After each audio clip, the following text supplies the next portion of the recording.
حج کے 5 دن ہیں. آپ پہلے تھوڑی دیر کے لیے جو نا یہ جو حاجیوں پر میں نے دیکھا ہے مینا کے دن جب قریب آنے والے ہوتے ہیں نا تو حاجی گھبرائے مل رہے ہوتے ہیں, کیا ہوگا, خیمے میں کیسے رہیں گے, رش بہت ہوگا, احرام کتنے دن پہننا پڑے گا. حج کے دن قریب آئیں تو ٹینشن میں نہیں خوشی میں اضافہ ہونا چاہیے. سب سے پہلی بات, بہت بڑا ٹینشن ریلیز آپ کا یہ کر دیتا ہوں کہ احرام آپ نے 5 دن نہیں صرف 2.25 دن باندھنا ہے. صرف 2.25 دن کا احرام ہے. 1.5 دن تو پہلے عمرے میں باندھ لیا تھا آپ نے, پھر کائی کی ٹینشن ہے. پہلے میں نے کہہ دیا احرام فرینڈلی ہو جاؤ, اور حج میں میکسیمم 2.5 دن کا احرام ہے, کوئی 5 دن کا احرام نہیں ہے. ٹھیک ہے, تو آدھا ٹینشن تو ویسے ریلیز ہو گیا ہوگا. اب آ جاؤ حج کے 5 دن کیا کیا ہیں. 8 ذوالحجہ, 9 ذوالحجہ, 10 ذوالحجہ, 11 اور 12. ٹھیک ہے, یہ 5 دن حج کے جو اہم مناسک ہیں وہ اس کے اندر ہیں. 8 کو ہم نے کہاں جانا ہے, انشاءاللہ منا جانا ہے. کہاں جائیں گے؟ ظہر کی نماز سے پہلے منا پہنچ جائیں, اور 5 نمازیں منا میں پڑھنی ہیں.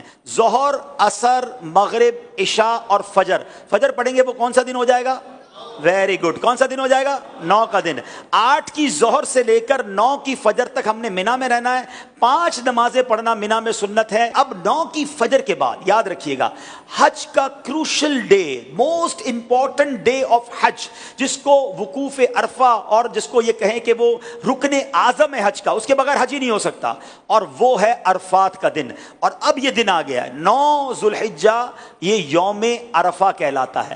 اب حاجی کو جانا ہے عرفات کے میدان میں. جو 9 ذوالحجہ کا دن ہے وہ پورا دن ہم نے کہاں گزارنا ہے؟ عرفات میں. یہ خاص دن ہے. جیسے ہی ظہر کا وقت شروع ہوگا, سبحان اللہ, ظہر کا وقت شروع ہوا اور جتنے لوگ وہاں پر عرفات میں موجود ہیں احرام کی نیت کے ساتھ, وہ سارے کے سارے حاجی ہو گئے.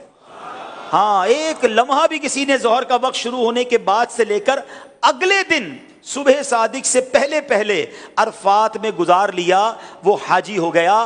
ہاں, لیکن جو صبح چلا گیا ہے یا ظہر کے وقت سے پہلے گیا یا ظہر کے بعد بھی گیا, وہ غروب آفتاب سے پہلے باہر نہیں نکل سکتا. یہ بڑا مسئلہ ہے کہ بعض اوقات ہوتا یہ کہ دوپہر 3-4 بجے سے بعض خیمے والے کہتے چلو بھائی مزدلفہ چلنا ہے.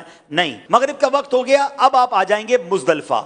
یہ جو رات ہے, اللہ اکبر, بعض علماء فرماتے ہیں کہ یہ حاجی کے لیے شب قدر سے افضل رات ہے. یہ بڑی مبارک رات ہے, دعاؤں کی قبولیت کی رات ہے. پتھریلی زمین پر وہ مزہ آتا ہے جو 5 اسٹار ہوٹل کے بیڈ میں مزہ نہیں آتا. اللہ کی رضا کے لیے لوگ زمین پر پڑے ہوئے ہوتے ہیں. تو بہرحال یہ رات وہاں گزاریں گے. اب آ گیا 10 کی صبح. پاکستان میں 10 تاریخ کو ہم کیا کرتے ہیں؟ قربانی کرتے ہیں نا.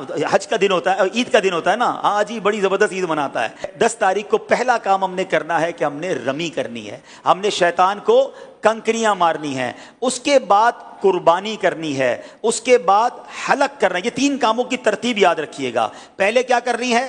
رمی کرنی ہے. پھر اس کے بعد قربانی کرنی ہے. اس کے بعد حلق کرنا ہے. آپ احرام سے فارغ ہو گئے. ہاں, احرام تو پورا ہو گیا. ابھی تو 10 تاریخ کی صبح ہی ہوئی ہے, دوپہر ہو جائے گی زیادہ سے زیادہ. 2.5 دن میں آپ احرام سے فارغ. صرف ایک پابندی باقی ہے جو مرد و عورت کے معاملات ہیں, باقی یو آر فری ناؤ. اب اس کے بعد طواف الزیارہ کر لیں تو وہ پابندی بھی ختم ہو جائے گی.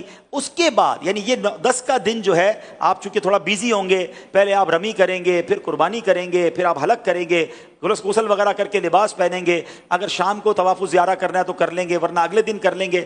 اب صرف آپ نے 11 اور 12 کا دن گزارنا ہے منا میں, اور راتیں گزارنی ہے منا میں اور رمی کرنی ہے. ایک واجب باقی رہ جائے گا جس کو طواف رخصت کہتے ہیں. وہ جب وطن واپس جانا ہوگا تب آپ کر لیں گے. تو یہ ہے حج, جو یہ 5 دن ہیں. اس میں پہلا دن منا میں, اگلا دن عرفات میں, اور بقیہ 3 دن بھی منا میں گزارنے ہیں. یہ آل ٹوگیدر 5 دن بنتے ہیں. اور آخری دن 12 کو عصر کے بعد مغرب سے پہلے آپ مکہ آ سکتے ہیں. تو یوں دیکھا جائے تو یہ 4.5 دن بنتے ہیں اور 4 راتیں ہیں. تو اٹس ناٹ ہیوج ورک. کوئی ٹینشن ڈالیں, اپنے ساتھ آپ ضرورت کا سامان لے جائیں گے اور لوگوں میں تقسیم کرتے رہیں گے تو انشاءاللہ حج میں کوئی ٹینشن اللہ نے چاہا تو نہیں ہوگی. آپ دوسروں کو ٹینشن ریلیز کرنے کا ذہن بنا لیں, انشاءاللہ آپ کی ٹینشن پہلے ہی ختم ہو جائے گی. انشاءاللہ ہم دوسروں کی مددگار بن کر حج کریں گے انشاءاللہ.